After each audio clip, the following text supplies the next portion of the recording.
नमस्कार साथियों, आज एक और रहस्य से पर्दा उठाएंगे। हमारे बूढ़े बुजुर्ग कहते हैं ना कि चौखट या दहलीज पर मत खड़े रहो। आपने सुना ही होगा, यह एक परंपरा चली आ रही है। यदि घर में कोई छोटा बच्चा घर की चौखट पे खड़ा रहेगा तो उसे बोलेंगे अंदर आजा बेटा, वहां पर मत खड़ा रहे। ऐसा क्या लॉजिक है? जो हर कोई मना करता है हम उसका पालन भी करते हैं, और यह एक परंपरा पीढ़ियों से चली आ रही है।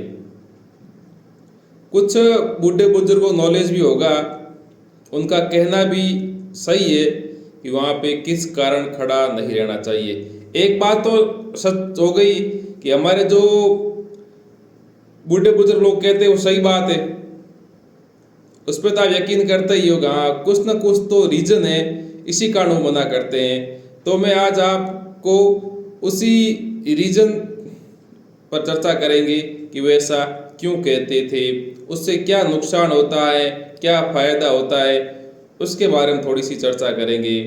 सबसे पहले मेरा आप सभी से निवेदन है कि प्लीज़ चैनल को सब्सक्राइब ज़रूर करें, क्योंकि यूट्यूब पे कुछ रूल फॉलो करने होते हैं जिसमें आपका सहयोग बहुत ज़रूरी है। इसलिए प्लीज़ चैनल को सब्सक्राइब ज़रूर करें, जिससे मुझे कुछ और मोटिवेटेड मिले और भी वीडियो बनाने में मुझे फ़ायदा हो सके। तो अपने विषय पे आते हैं कि दहलीज पे खड़ा किस कारण नहीं खड़ा होना चाहिए। सबसे पहली बात है, दहलीज मतलब घर की चौखट। जब घर में प्रवेश करते हो या रूम में प्रवेश करते हो, जो गेट होता है वही चौखट, तो वहाँ खड़ा क्यों नहीं रहना चाहिए। वहाँ पे खड़े रहने से ज़्यादा टाइम सुषुम्ना काल शुरू हो जाता है। सुषुम्ना काल मतलब दोनों नाकों से सांस अप डाउन होना, उसे बोलते हैं सुषुम्ना काल। वैसे ही मैं पूरा आपको वीडियो मेरे चैनल पे बनाया हुआ है, उसमें आप आराम से देख सकते हो सुषुम्ना क्या है, ठीक है ना।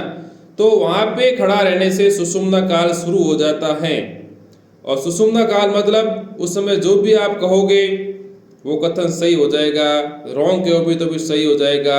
इस कारण बूढ़े बुजुर्ग कहते हैं कि वहाँ पे आप मत खड़े रहो, वो समय हमारे लिए सही नहीं है।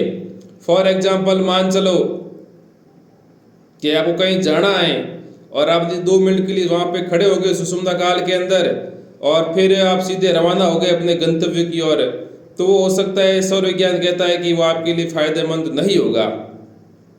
आपने देखा होगा कि चौखट पे खड़े बहुत कम ही रहते, या तो सीधे अंदर या बाहर, या कोई बाहर वाला मेहमान आएगा तो बाहर खड़ा रहेगा कुछ टाइम के लिए, फिर अंदर आएगा। लेकिन वर्तमान में क्या सिस्टम चल रहा है, चौखट पे खड़े हो जाएंगे, तो वो हमारे लिए सही नहीं है। इसलिए आज से हमें इस परंपरा का पालन करना चाहिए कि क्यों नहीं खड़ा होना है, क्योंकि सुषुम्ना काल शुरू हो जाता है, और सुषुम्ना काल एक सामाजिक प्राणी के लिए घातक सिद्ध है। सुषुम्ना काल में आपको जो ही खड़े हुए सुषुम्ना काल शुरू हो जाएगा। यकीन नहीं होता है तो आप इसकी ट्राई भी करके देख लेना कि आपके दोनों नाकों से हवा शुरू हो जाएगी, और यदि वो आपके लिए नुकसानदायक होगी, क्योंकि सुषुम्ना काल तो केवल आध्यात्मिक काल का ही होता है। इसलिए वहाँ पे चौखट पे खड़ा नहीं रहना चाहिए। दूसरी बात, ऐसे भी एक और बताता हूँ भी, एक पैर अंदर एक पैर बाहर, ऐसे भी नहीं खड़ा होना चाहिए। या तो पूरे घर के अंदर आ जाओ या फिर बाहर चले जाओ। इस कारण ये हमारे बूढ़े बुजुर्ग इसी कारण कहते थे। आपको मैंने इस रहस्य से आज पर्दा उठाया कि वो ऐसा किस कारण कहते थे कि यहाँ पे आप खड़े मत रहो। जो अब देखो, मैं जो आपकी बात बता रहा हूँ ये मेरी मन से तो नहीं है, आपको विश्वास हो गया। जो बूढ़े बुजुर्ग की बात है पीढ़ियों की, वही मैं आपको बता रहा हूँ कि आप इसका पालन करें। मेरा कहने का तात्पर्य यही है कि आप वहाँ पे खड़े मत रहो। खड़े तुम रहते ही नहीं है, और कोई खड़ा रहता है तो पूछता है ना, छोटे बच्चे पूछते यहाँ पे खड़ा रहने से क्या होगा, फिर आप चुप हो जाते हो। क्या कहते हैं हमारे बूढ़े बुजुर्ग, कहते थे यहाँ मत खड़े रहो। तो किस कारण कहते थे? उस ये कारण कहते थे कि यहाँ पे खड़ा रहने से आदमी को नुकसान होता है। इस कारण अब आगे से कोई खड़ा ना रहे, कोई रहता है तो उसे बताए कि चौखट पे भाई साहब प्लीज खड़े मत रहो। आपको मालूम होगा कि वर्तमान में थोड़ा समय चेंज हो गया है, बाकी गाँव के अंदर आज भी ये सिस्टम चल रहा है कि बाहर से कोई आदमी आता है तो उसको 2 मिनट बिठाते हैं, बातचीत करते हैं, फिर रवाना होता है। लेकिन शहरों में धीरे धीरे क्या हो गया, बस आदमी चौखट तक ही आएगा, वही खड़ा रहेगा, वही निमंत्रण देगा, वहीं पे बात करेगा, तो वो हमारे लिए घातक सिद्ध है। घातक है, या तो उसे बोलो दो अंदर आ जाओ, अंदर ही आएगा। अब आप उसको बाहर तो करने से रहे, तो दहलीज पे आप भी खड़े मत रहो। यदि कोई दूसरा प्रश्न आ रहा है तो उसको भी खड़ा मत रहने दो। जिससे ये एक भारतीय संस्कृति की परंपरा थी, वो परंपरा तो चली आ रही है। उसका रीजन क्या था, इस साइंस उसकी यही थी कि दहलीज पे खड़ा रहने से सुषुम्ना काल शुरू हो जाता है, जो मनुष्य के लिए हानिकारक होता है। इसलिए प्लीज आप भी चौखट पे खड़ा रहना छोड़ दे, अंदर आके बैठ के बात करें, अपनी जो परंपरा है उसको भी निभाएं, जिससे आपको बहुत ही फायदा होगा। और सुषुम्ना में क्या क्या नहीं करना चाहिए उसके बारे में और भी कभी बताएंगे। एक बात छोटी सी और बता देता हूँ, यदि सुषुम्ना काल की बात आ गई तो बहुत ही अच्छी बात है कि भारत देश के अंदर,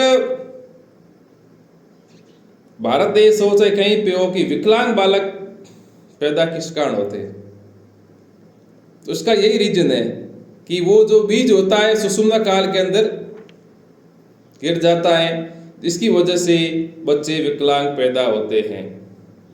तो थोड़ा ध्यान रखें सुषुम्ना काल का, जिससे क्या है कि भारत की भावी पीढ़ी भी बर्बाद न हो और विकलांग या दिव्यांग की संख्या भी कम हो। जैसा हमारे बुजुर्ग कहते हैं, साधु संत कहते हैं, सौर विज्ञान की बुक में स्पष्ट लिखा है कि सुषुम्ना काल के अंदर जो कार्य किया जाता है वो कार्य अशुभ होता है।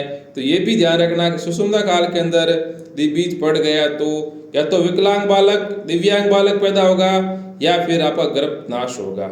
इसलिए थोड़ा इसका भी आप ध्यान रखें। बात आ गई बीच में तो आपको शेयर कर ली, ये अच्छी चीज है, इसको आप ध्यान में रखना। आपका बहुत बहुत आभार।